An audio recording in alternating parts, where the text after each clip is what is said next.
اس کے بعد اب یہاں سے یہ بیان کیا جا رہا ہے کہ ایسے کام کرو جس سے معاشرے میں برائی پیدا نہ ہو. تو اے ایمان والو تم ایسے گھروں میں داخل نہ ہو جو تمہارے گھر کے علاوہ ہیں. پہلے کیا کرتے تھے لوگ؟ صباح الخیر، مساء الخیر، گڈ مارننگ، گڈ نائٹ کرتے ہوئے گھس جاتے تھے. آج بھی کیا کرتے ہیں؟ خالہ کیسے ہیں آپ؟ وہ خالہ کو دیکھنے نہیں آیا ہے، وہ جو اندر ہے اس کو دیکھنے کے لیے آیا ہے. السلام علیکم خالہ، بولے خالہ کو دیکھنے نہیں آئے اور ڈائریکٹ گھر میں پہنچ گئے، چولہے کے پاس پہنچ گئے. خالہ السلام علیکم، بولے آنٹی السلام علیکم.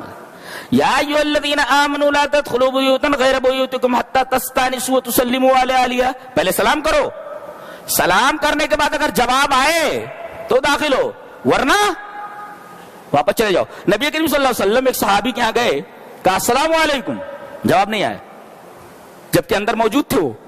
آپ نے پھر کہا السلام علیکم، کوئی جواب نہیں آیا. تیسرے پہ کہا السلام علیکم، جواب نہیں آیا. تو آپ نے پیٹ پھیری اور چلنے لگے تو گھر سے وہ صاحب خانہ دوڑ کر کے نبی کریم صلی اللہ علیہ وسلم سے لپٹ ہوئے، کہا اللہ کے رسول میں سن رہا تھا. ارے بولے سن رہا تھا، جواب نہیں دے رہا تھا. کہنے لگے اللہ کے رسول آپ سلامتی بھیج رہے، میں چاہ رہا تھا کہ زیادہ سے زیادہ آپ میرے گھر والوں کے اوپر میرے اوپر سلامتی بھیجتے، میں چپ چاپ آپ کے سلام کا جواب دے رہا تھا. آئیے تشریف لائیے. تو وَتُسَلِّمُوا عَلَىٰ أَهْلِهَا، پہلے سلام بولیے، جب اجازت ہو تو اندر داخل ہو اور اجازت نہ ملے تو چلے جاؤ.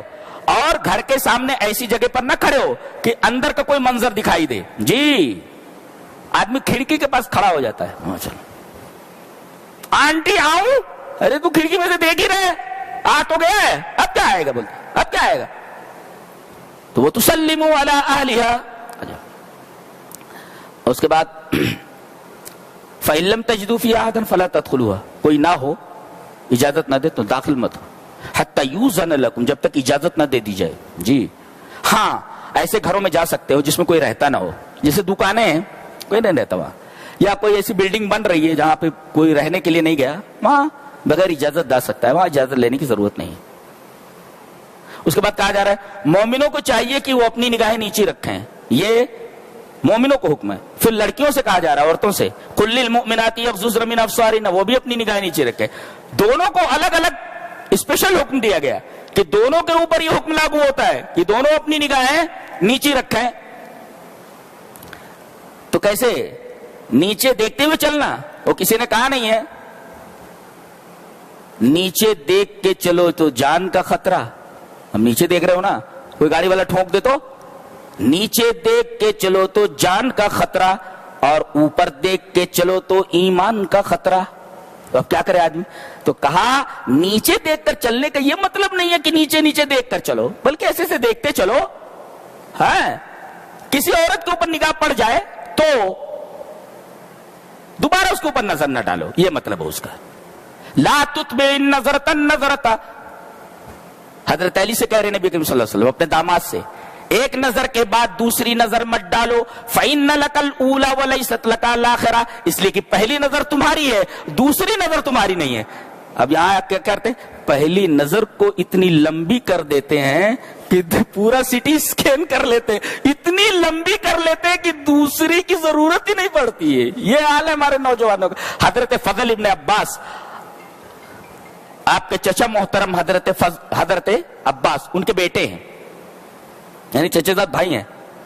نبی کریم صلی اللہ علیہ وسلم سواری پر ہیں، اچانک ایک بڑی خوبصورت عورت آ گئی اور نبی سے کچھ بات کرنا چاہ رہی تھی. نبی سے بات کر رہے تھے اور حضرت فضل جو ہے اسے گھور رہے تھے، دیکھ رہے تھے اسے غور. نبی کی نگاہ جب ان کی طرف پڑی تو ان کی منڈی ادھر پھیر دی اپنے، ایسے پھیر دی ان کی منڈی. یہ حدیث ہے، یہ جی ان کی منڈی پھیر دی. تو فإن لک الأولى، پہلی نظر تیری، دوسری نہیں. اور پہلی نظر تیری کیوں؟ یہ پہلی نظر بہت لمبی نہیں ہونا، ایسا. جی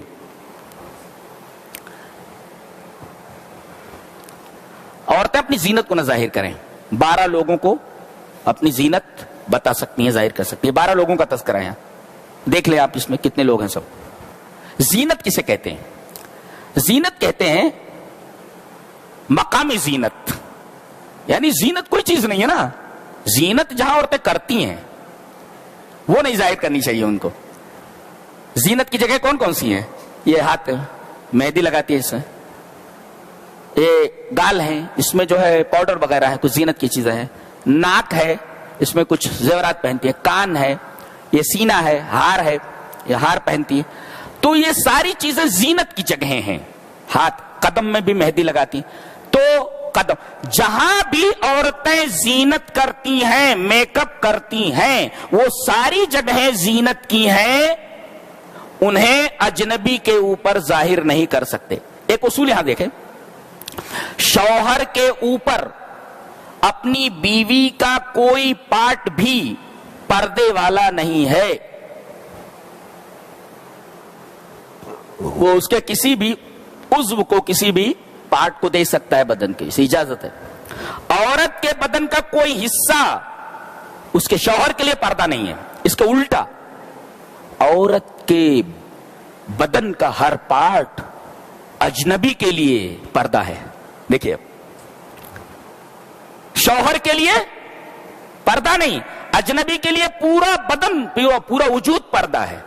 اچھا، لیکن اگر ضرورت پڑے تو وہ عضو دکھا سکتی ہے. مثلا کہیں تکلیف ہے تو ڈاکٹر اس کو دیکھ سکتا ہے، یہ عذر کی جگہ ہو گئی. زینت کی جو جگہیں ہیں وہ اجنبی کو نہیں دکھا سکتی، اجنبی کو بھی زینت کی جگہ. ہاں، یہ 12 لوگ ہیں کہ زینت کی جگہیں دیکھ سکتے ہیں. مثلا بچی کا بال اس کا باپ دیکھ سکتا ہے، ہاتھ دیکھ سکتا ہے، قدم دیکھ سکتا ہے، یہ دیکھ سکتا ہے. جی 12 لوگوں کا تذکرہ ہے. اسنا عشرہ نوع من الناس.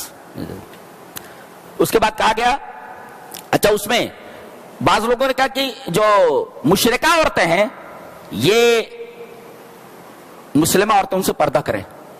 ہجڑے، مخنث، ان سے بھی مسلم عورتیں پردہ کریں. جی، ان کو مدینہ سے نکال دیا گیا تھا ایک دفعہ، اس لیے کہ سیکسی باتیں کر رہے تھے. نبی کو معلوم ہوا کہ یہ سیکسی باتیں کر رہی ہے، لہذا نبی کریم صلی اللہ علیہ وسلم نے ان کو مدینہ سے نکلوا دیا. تو ان سے بھی عورتیں پردہ کریں. اور ایسے بچے جو الطفل الذین لم یظہروا علی عورات النساء، وہ بچے جن کو معلوم نہیں کہ پردہ کیا ہوتا ہے، شرم کی جگہ کیا ہوتی ہے، تو ان سے بھی پردہ نہیں ہے. اور آخر میں بتایا گیا کہ عورتیں اگر زیورات پہنے ہوئے ہیں تو اپنا پیر اس طرح مار کر زمین پر نہ چلیں کہ ان کے پازیب کی جھنکار دوسرے لوگوں کو، اجنبی مردوں کے کانوں میں پڑے.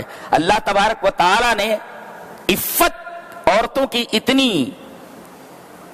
بڑھائی ہے اور عفت کی اس کے ہاں اتنی قدر ہے عورتوں کی کہ اللہ تبارک و تعالی نے عورت کے پازیب کی جھنکار کو بھی تقدس دے دیا ہے کہ وہ عورت تو عورت ہے، اس کے پازیب کی جھنکار بھی اجنبی کے کانوں میں نہیں پڑنی چاہیے.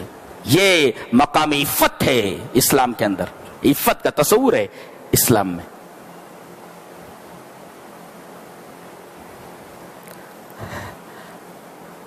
یہ غض بصر یعنی نگاہیں جھکا کر چلنے کے بعد یہ کہا گیا وَتُوبُوا إِلَى اللَّهِ، اللہ سے توبہ کرو.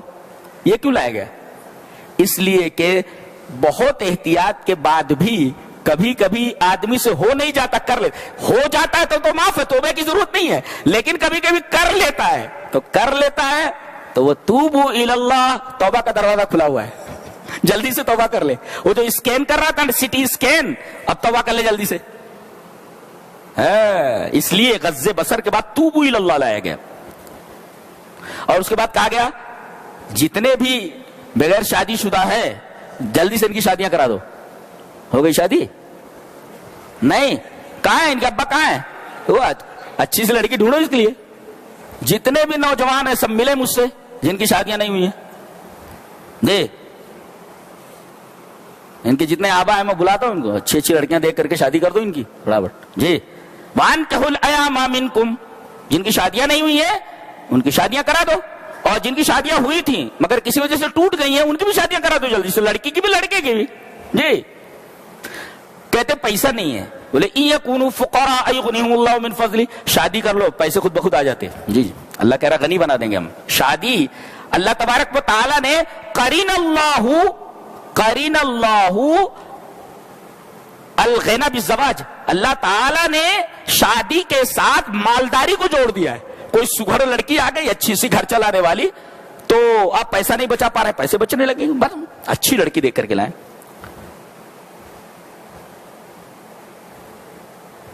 اور لڑکیوں کو چاہیے بھی وہ اچھی بن کر کے رہیں.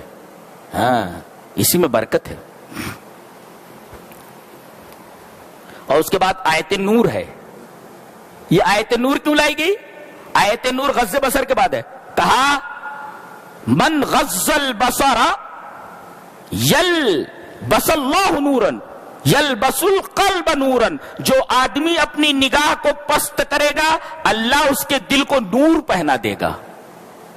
تو گویا کہ نگاہوں کا اثر دل کے اوپر، نگاہوں کو جھکاؤ تو اللہ تبارک و تعالیٰ تمہارے دل کو منور کر دے گا، نور کا لباس دے دے گا تمہارے دل کو. یہ ہے اس میں آیت نور آئی. اللہ نور السماوات والارض، اللہ زمین اور آسمانوں کا نور ہے.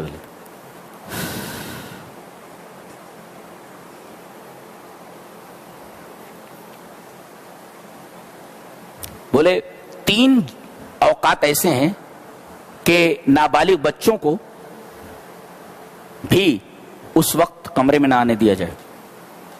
والذین لم یبلغوا، جو نابالغ بچے ہیں ان کو بھی، منکم 3 مرات، 3 بار، من قبل صلاۃ الفجر، نماز فجر سے پہلے.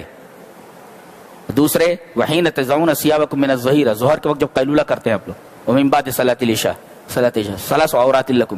یہ 3 پردے کی جگہیں ہیں اس وقت. نابالغ بچوں کو بھی نہ آنے دیا جائے، اس لیے کہ نابالغ بچوں کے اوپر اگر آپ ننگے ہیں یا آپ عریاں ہیں وہاں پر، تو بچوں کے اوپر غلط اثر پڑ سکتا ہے ان کے دماغ کے اوپر. یہ دیکھیے یہ ایسے احکام دیے جا رہے ہیں کہ برائی پیدا ہی نہ ہو سرے سے. ان تمام چیزوں کو اگر برت لیا جائے تو یہ بتایا جا رہا ہے. کتنی پاک کتاب ہے اور کتنا پاک ہے ہمارا مذہب، اللہ کمال ہے. اور لڑکے جب بڑے ہو جائیں فلیستاذنوا، بلا اجازت داخل نہ ہو. بیٹا بھی ہو بغیر اجازت ماں کے کمرے میں داخل نہ ہو. جی بتائے گا. والقواعد من النساء اللاتي، بہت بوڑھی ہو چکی ہیں اور لا يرجون نکاحا، انہیں نکاح کی رغبت نہیں، بہت بوڑھی ہو چکی ہیں. تو کہتے ہیں کہ اگر وہ نقاب نہ بھی پہنے تو اجنبی مرد سے بات کر سکتی ہیں، اس لیے کہ اب ان کو نکاح کی خواہش نہیں ہے. لیکن اس حالت میں بھی، اس بڑھاپے میں بھی اگر پردہ کریں تو خیر لہن. یہ ہے عفت کا مقام. جی عفت کا تصور. تو اب بوڑھیوں سے کہا گیا ہے کہ وہ بھی اگر نہ پردے کے ساتھ آئے تو ان کے لیے بہتر. تو بتائیے نوجوان لڑکیوں کے عفت کا کیا مقام ہوگا، اندازہ لگا سکتے ہیں. اس کے بعد یہ فرمایا گیا جب گھر میں داخل ہو تو سلام کر لیا کرو.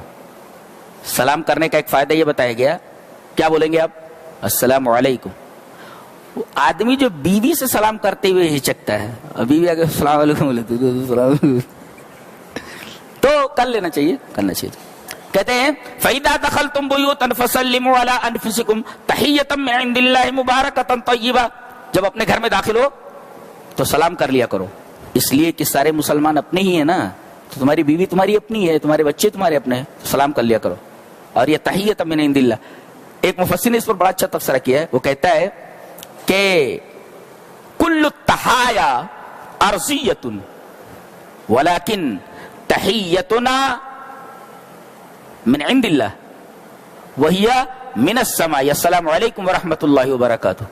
جتنے بھی سلام کے طریقے ہیں، گڈ نائٹ، گڈ مارننگ، اللہ بلا، حیاک اللہ، یہ وہ سارے سلام یہ سب عرضی ہیں، زمین سے ہیں. لیکن ایک سلام آسمان سے ہے. بتایا گیا ہے فَسَلِّمُوا عَلَىٰ أَنفُسِكُمْ تَحِيَّةً مِّنْ عِندِ اللَّهِ، وہ سلام جو اللہ کی طرف سے ہے، السلام علیکم ورحمۃ اللہ وبرکاتہ. اور یہ ایسا جملہ ہے کہ غم کے موقع پر بھی بول سکتے ہیں اور خوشی کے موقع پر بھی بول سکتے ہیں. ایک آدمی جو ہے اپنے دوست سے ملنے کے لیے گیا، اس کی ماں مر گئی تھی. بولا گڈے تو کچھ ایسا بولا، بہت مار کھایا تو، اس لیے کہ یہاں سب بیٹھے کیا گڈ بول رہا ہے تو. لیکن اگر اس وقت السلام علیکم بول دیتا تو، چاہے خوشی کا موقع ہو یا غمی کا موقع ہو، دونوں موقعوں پر اس سلام، اس کلمے کو آدمی استعمال کر سکتا ہے. اور یہ واحد دعا ہے اور واحد سلام کا طریقہ ہے جو آسمان کی طرف سے ہے. بقیہ سارے سلام کے طریقے زمینی ہیں.